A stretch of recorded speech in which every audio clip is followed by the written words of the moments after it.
The seats were concrete, the air was stale, and the food was stand-up comedian level inedible. They were showering in a bidet. I was getting tense and everyone appears agitated. All our clothes were moldy, and the woman on the line refused to bump me up to a higher authority. Are you kidding me? I don't know what happened exactly, but he yelled something and pulled his head off. Canceled my return trip because I was a no-show. But I did find out what it's like to push start your car alone in the pouring rain. Over 300 miles from home. On the house was a lie.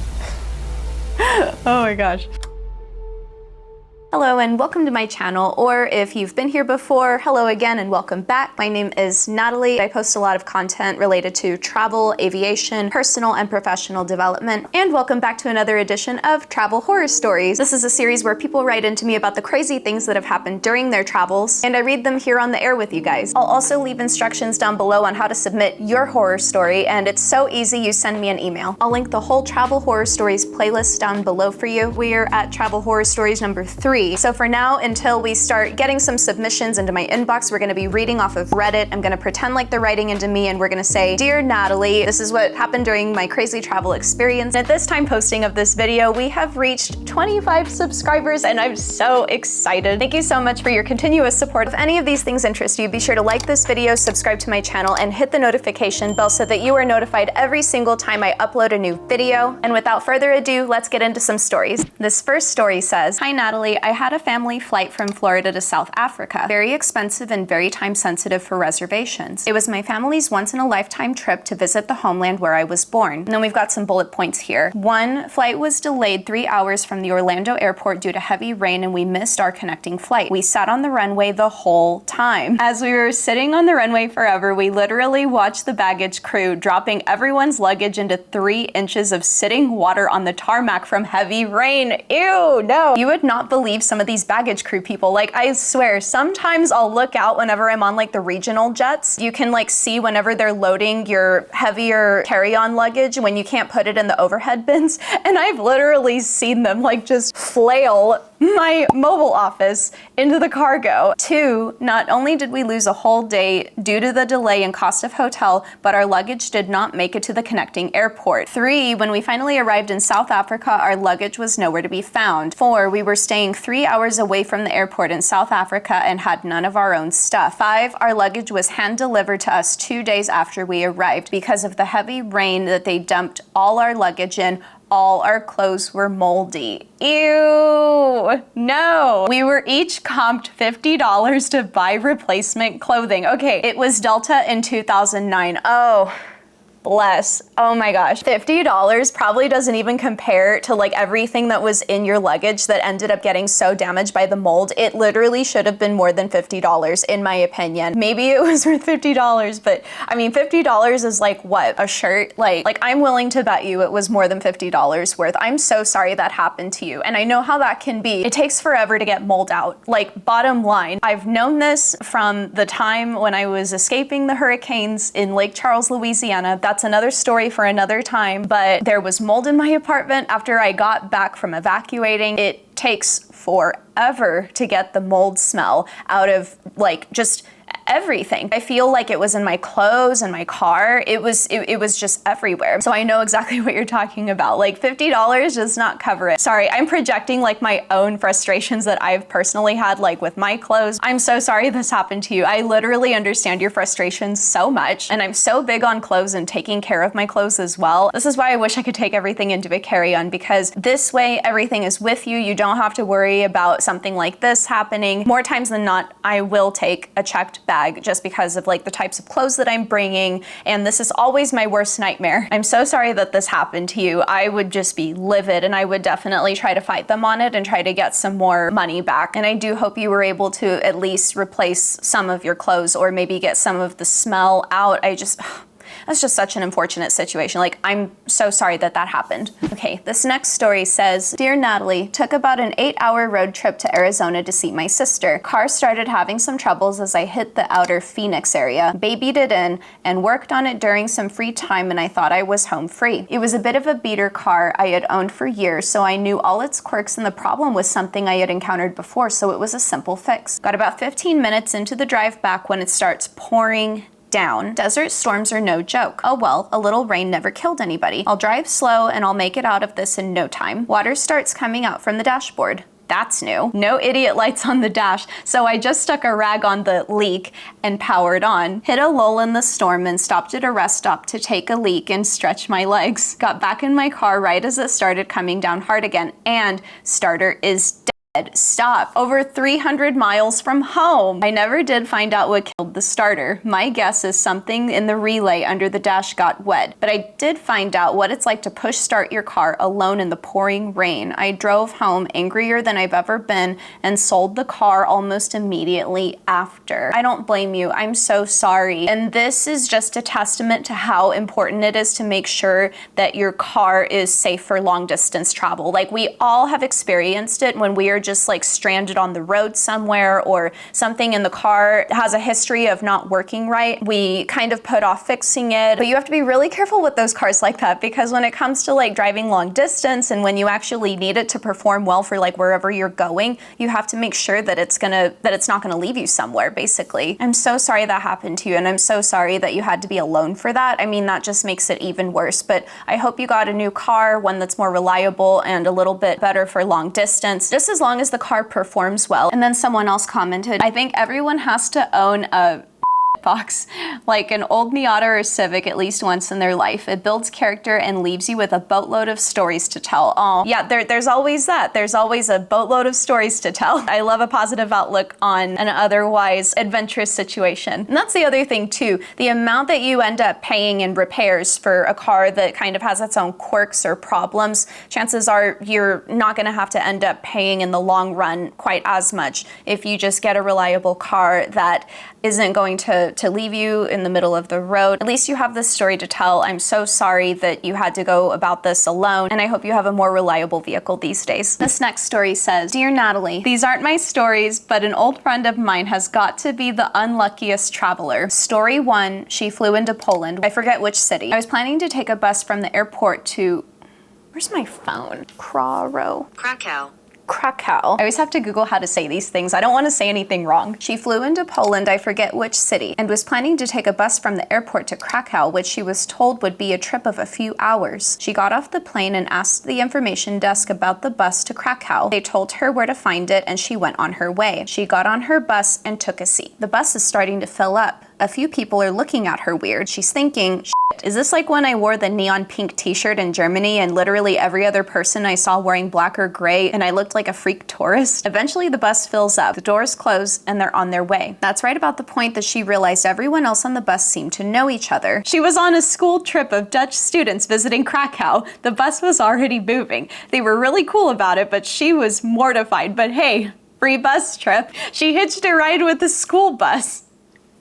And they were Dutch visiting Krakow. They're like, who is this? But your friend, like, who told your friend to get on that? That was the information desk. And she asked them about Krakow. Maybe there was like a language barrier? I don't know. Story 2, she was visiting Budapest with her roommate and had been told that they just had to visit the thermal baths. The way the baths work is you shower, go into the baths and relax, and then shower again when you get out. Steps 1 and 2 went without fanfare. The baths were nice and relaxing, and they were ready to shower again and get out of there. They went into the bathroom, and unfortunately all the showers were full. With people so loosey-goosey from the baths, some of them were taking a while too. But this one old woman was showering in the middle of the room in a giant, super powerful sprinkler. The spray went all the way to the ceiling. She finished up and my friend said to her roommate, hey, let's just use the sprinkler shower. We can both use it at the same time and get out of here faster. So they got into the sprinkler shower and started sudsing up doing their thing. A few minutes later, a woman comes up to them talking very quickly and gesticulating wildly. Sorry, only English, they repeat over and over. Finally, the woman motions for them to move out of the sprinkler shower. She looks at them and then exaggeratedly pops a squat over the stream of water. They were showering in a bidet. Ew!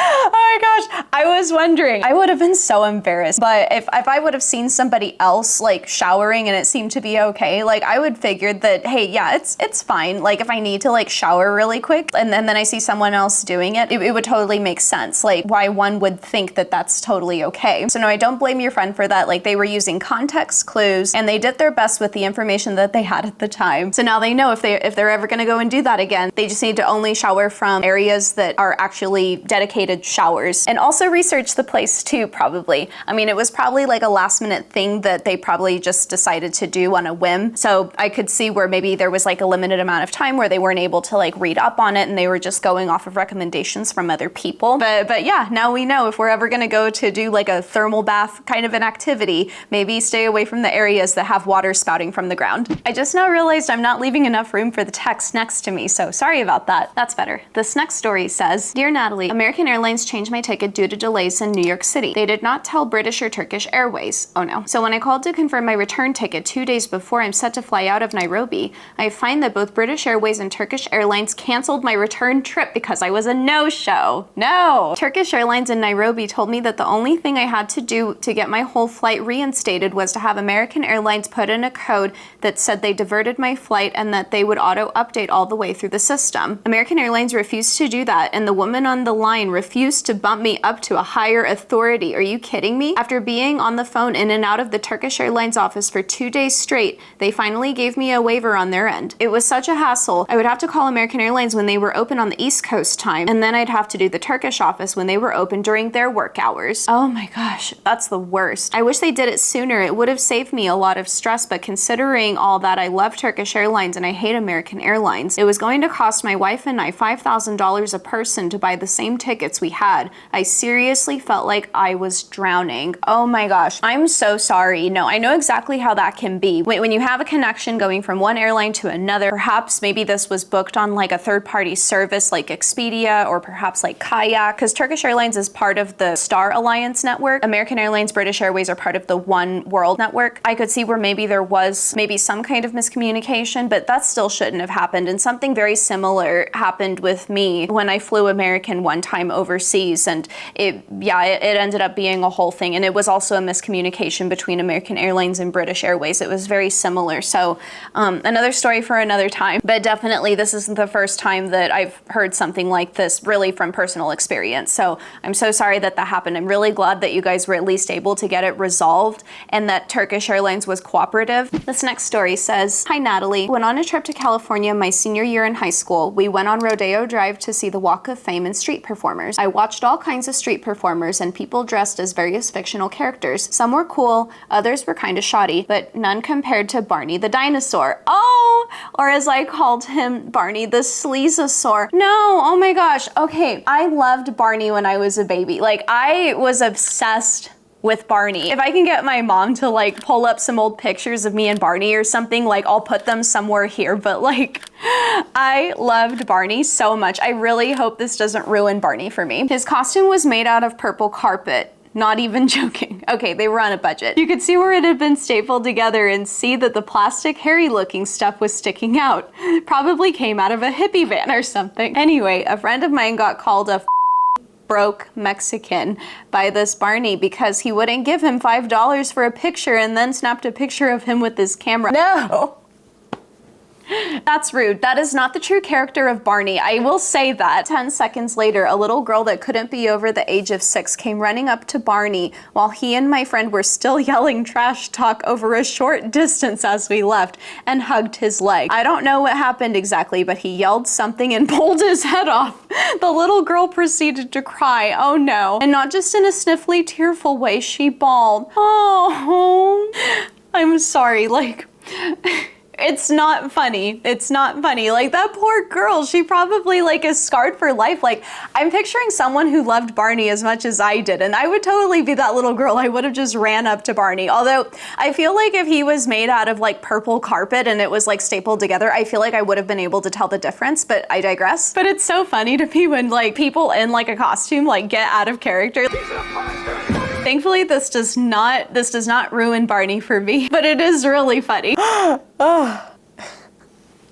Oh my gosh. This next story says, Dear Natalie, the same BS happened to my brother and I in Bodrum, Turkey. We had met up in Turkey and he was training in Thailand and I was currently in Sweden. So we thought Bodrum would be a nice place to party and relax. The night was a bit chilly, so I had borrowed a spare jumper from him, labeled with his fighting gym from Thailand. That bit is important and relevant later on. We settled to sit and watch the football at a bar/club, ordering beers as we went from the waiter. Later on that night, I told my brother that our currency was starting to run out and we had no means means to exchange more money. We asked the waiter to bring out our tab so we could settle it, and he kept delaying it. He then brought us a couple of shots on the house and kept being friendly but failed to bring out the tab. This happened again and again, even when we told him we needed the tab as we had no more money. On the house was a lie. The bill came out almost double our original budget, including extra we didn't even drink. They also charged us for peanuts on the table. Oh, stop. No. So cue the awkward silence of a waiter standing over us, flanked by 3 other waiters. They're expectantly waiting for a couple of hundred lira to appear. We had like 80 or something. I was getting tense and everyone appears agitated. My brother took the lead and got up to face the waiters. In the most broken Turkish he could muster, he explained to the lead waiter that we were both professional fighters on a tour through Asia and Europe, that we had come to our home country to enjoy the scenes. He began ranting about how he was so disappointed being treated like this, and then motioned to me and added that I was becoming really angry at the whole situation. I was stone-faced,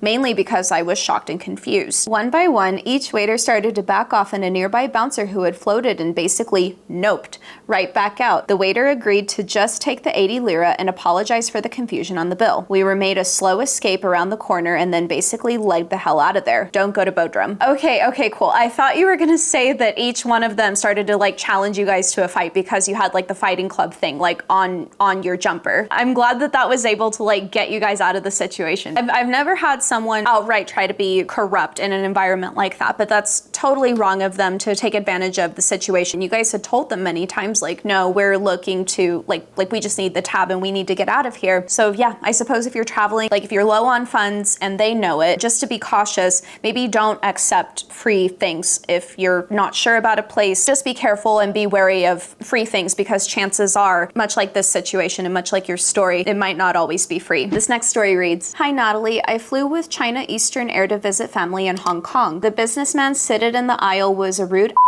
that constantly made displeased faces at me. He wouldn't even stand up when I needed to get past him to my window seat. Very bizarre. He clearly knew that I needed to get past him, but made me climb over him, glowering at me as I passed. That's rude. Like, sir, just stand up. The seats were concrete, the air was stale, and the food was stand-up comedian level inedible. Dry rice, bland fish. There was no in-flight entertainment, and they announced that no electronic devices were allowed at any time. I only brought my phone with me to keep me occupied, so I was SOL. So all I could do for hours was just try to force myself to sleep as to not be conscious of how awful all of this was. On my return flight back to Japan, the airline decided that they couldn't let me fly without having a ticket booked to leave Japan. I explained that I have flown into Japan almost a dozen times without a departure ticket, and it has never been an issue. They did not care and insisted that it was illegal. It's not, and they would deny me entry. They wouldn't. By that time, I jumped through enough of their idiotic hoops to get on board. They decided that 1 hour was not enough to make my connecting flight in Shanghai, so they would have to book me on another flight tomorrow and charge me a few $100 more for that. I flipped them off,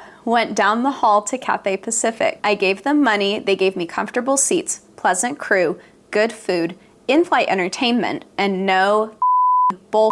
Oh my goodness. I'm not entirely familiar with China Eastern, but I want to see, like, are they a budget airline? Like, the way you describe it, it sounds like it, like with the concrete seats. Oh, it is a budget airline, low-cost airline carrier. Okay, yeah. Gotta be careful of those. Yeah, Cathay Pacific will likely treat you much better. Yeah, usually with budget airlines, you get what you pay for. I mean, I've had very mixed experiences depending on who it is that you're flying with. But yeah, I'm glad that Cathay Pacific at least were able to take care of you. You had the in-flight entertainment, and people seemed to be much more pleasant. Your seats were more comfortable. Happy ending at the end of the day, and I'm very glad to hear that. But yeah, gotta be careful with those budget airlines. And with that, that is everything I have for you for this horror stories video today. If you like videos like this, if you want to hear more horror stories, be sure to like this video, subscribe, and hit the notification bell so that you don't miss another video. Leave a comment below what your favorite story is, any thoughts that you have on any of the stories that were read. If you want to submit your travel horror story, definitely check out the description box down below for instructions on how to send in your story. Again, it's so easy. You send me an email. Thank you so much again for watching, and I will see you in the next video.